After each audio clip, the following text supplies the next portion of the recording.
Kali ini memang kami mengangkat kembali isu tentang potensi konflik antara China dengan Taiwan untuk yang kedua kali ya.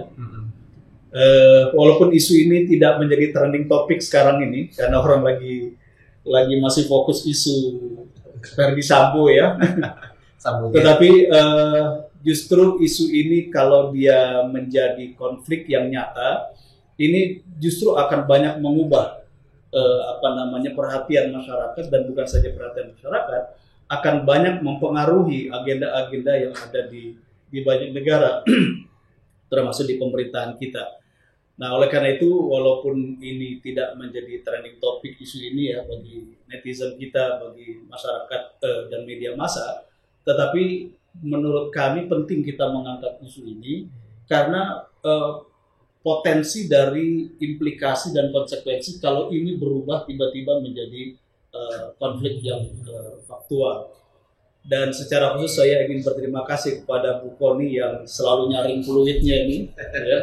Dan memang kadang-kadang di tengah kebisingan kita perlu ada suara peluit yang berbeda ya, dan saya kira Bu Koni memainkan peran ini dengan sangat baik.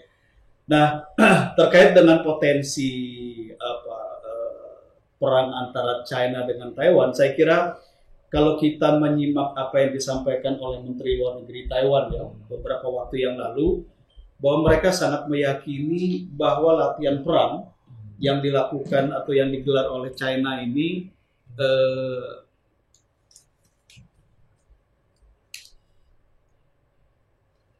latihan perang yang digelar oleh Taiwan oleh China ini adalah bagian dari persiapan untuk China melakukan invasi ke Taiwan. Ya. Dan itu sudah menjadi keyakinan politik yang kelihatannya sangat kuat. Walaupun kalau kita lihat misalnya pejabat Kementerian Pertahanan Amerika ketika ditanya apakah assessment Kementerian Pertahanan Amerika dalam 2 tahun ke depan ini akan ada invasi dari China ke Taiwan, mereka sendiri juga mengatakan rasanya belum mungkin ya, atau tidak mungkin terjadi. Tetapi justru ketidakpastian inilah yang menimbulkan teka-teki dan bisa kemudian menjadi peristiwa yang mengejutkan banyak pihak ya. Sama kalau kita membaca peristiwa invasi atau perang yang terjadi antara Ukraina dan Rusia, ini kan diawali oleh ketidakpastian dan assessment yang kadang-kadang ternyata berbeda dengan fakta yang terjadi kemudian. Apalagi kalau kita lihat misalnya pola konflik yang terjadi di Taiwan ini, itu kan punya sedikit banyak kemiripan dengan pola konflik yang terjadi di Ukraine.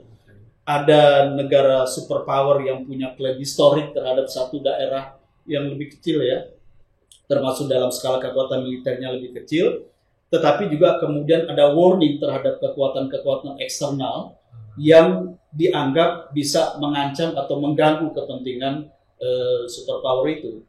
Jadi saya kira dalam konteks ini menjadi penting bagi kita ya, dengan belajar bahwa sekarang ini konflik Rusia dengan Ukraina masih berlangsung dan dampaknya ini ternyata tidak sederhana, maka menjadi penting bagi kita untuk memitigasi apakah potensi konflik dan perang antara China dengan Taiwan ini betul-betul akan menjadi kenyataan atau tidak. Kalau dia menjadi kenyataan akan seperti apa dan konsekuensinya itu akan seperti apa, baik bagi kawasan maupun bagi kita di Indonesia sebagai negara yang sangat dekat ya, dengan kawasan ini. Dan yang lain kalau kita lihat ini kan krisis keempat di Selat Taiwan ya. Dan rasanya kalau kita lihat di krisis yang keempat ini dari pihak pemerintahan Beijing sendiri dalam white paper terakhirnya itu kan sudah mencabut klausul tentang rencana reunifikasi mainland China ini secara damai. Artinya mereka mulai membuka opsi reunifikasi daratan China ini atau wilayah China secara keseluruhan ini dengan cara damai dan dengan cara koersif. Ya. Jadi saya kira ini sesuatu yang perlu kita baca bersama. Nah, oleh karena itu menjadi penting dan menarik kita menghadirkan 3 narasumber yang punya kompetensi ini, ya Dr. Koni, Dr. Teuku Rezasa, dan Pak Wan Purwanto, yang mudah-mudahan bisa membuat kita lebih ngeh, lebih aware ya terhadap apa yang terjadi di lingkungan kita, sehingga beban situasi krisis yang kita alami sekarang ini kemudian tidak membuat kita menjadi lebih gagap lagi ketika terjadi ledakan perang lain di dekat kawasan kita. Saya kira terima kasih banyak Bu Kony, Pak Teuku Rezasa dan Pak Un Purwanto yang sudah bersedia hadir di forum ini dan bisa memberikan pencerahan serta update perkembangan situasi yang penting untuk kita ketahui bersama. Demikian Mas Budha. Ya, saya kira memang tarik-menarik kepentingan antar sektor ini yang masih perlu didudukkan ya. Memang kalau kita bicara perspektif common sense, kalau kita ingin meningkatkan anggaran pertahanan, pasti sebagian orang akan bertanya, terus benefit ekonominya apa? Orang kemudian cenderung menarik korelasi kepada kepentingan atau keuntungan ekonomi yang sifatnya direct, yang langsung. Padahal kalau kita berbicara postur, membangun postur pertahanan dan kemudian derivasi atau konsekuensinya pada penganggaran, maka kita pasti di sana ada nilai ekonomis, tetapi dia tidak direct. Kemampuan misalnya, kemampuan angkatan laut kita menjaga sumber daya kelautan, ya, menjaga kekuatan maritim kita misalnya, itu kan juga akan punya benefit ekonomi. Dia tidak langsung, tetapi memang bagi sebagian pihak yang lain, kalkulasinya, oh kalau gitu masih lebih penting kita bangun infrastruktur, masih penting kita BLT dan segala macam. Nah, tarik-menarik antar sektoral inilah yang sebenarnya masih harus diselesaikan, dan itu dengan meletakkan visi kolektif yang betul-betul kuat basis analisis geopolitiknya. Dan saya kira Mbak Kony lebih paham ini kalau kita lihat policy dari sisi penganggaran kita, termasuk dalam berbagai pidato kenegaraan dalam nota keuangan, itu kan perspektif geopolitik itu sangat minim begitu. Sehingga ya bahkan menurut saya hampir tidak terdengar dan menjadi perspektif di dalam kita merumuskan penganggaran.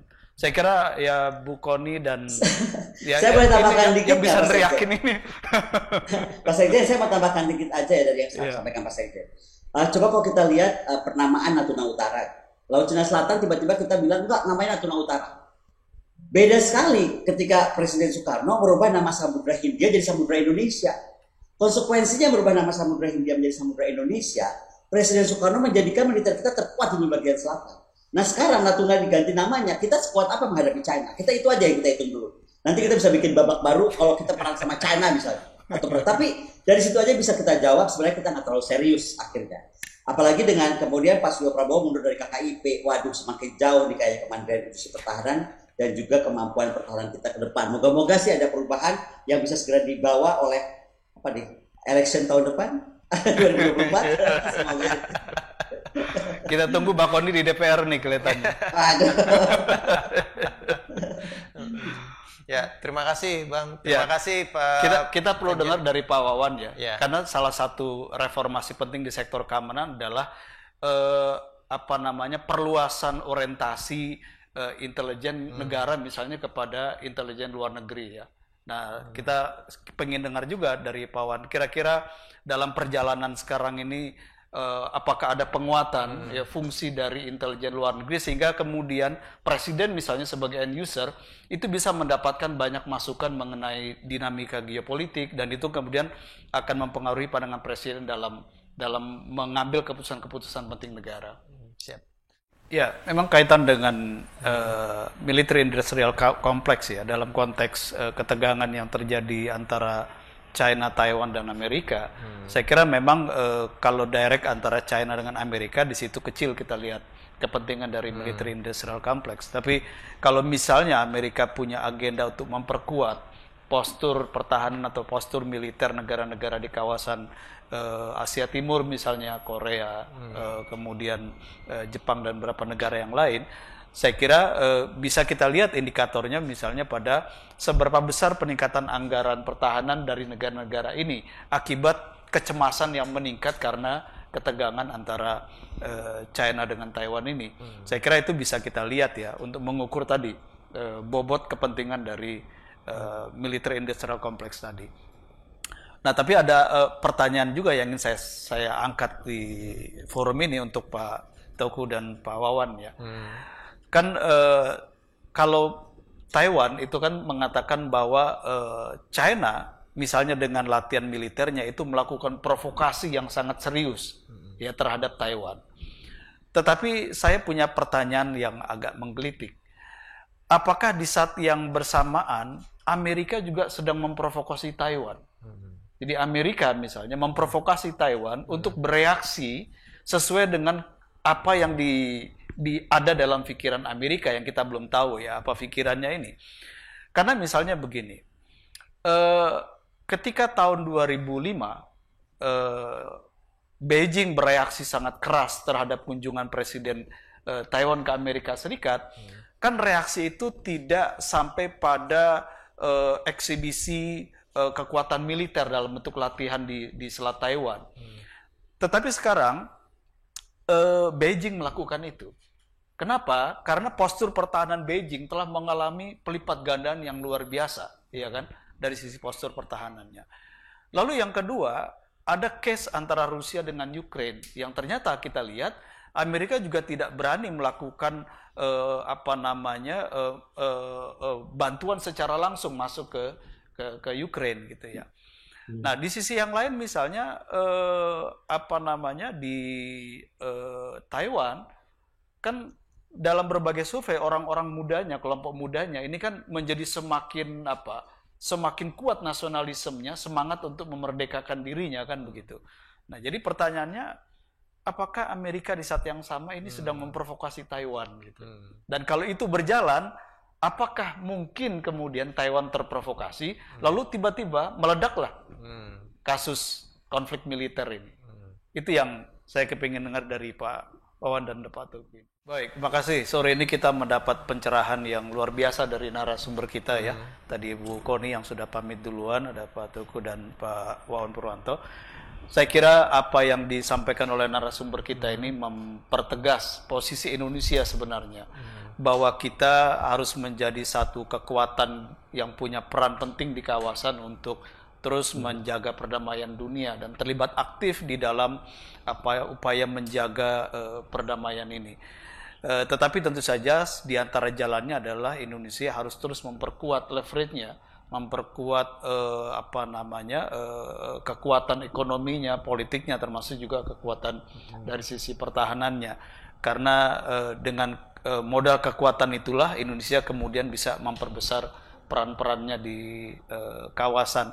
Dan sambil tentu saja kita terus membaca, memitigasi potensi-potensi ancaman resiko yang ini bisa meledak anytime ya, karena dunia ini sangat dinamis pergerakannya, dan kita tetap yakin bahwa Indonesia sebagai negara yang memang sudah berusia cukup panjang punya kemampuan untuk bukan saja memitigasi tapi juga punya kemampuan untuk mengelola posisi dan situasi di kawasan ini.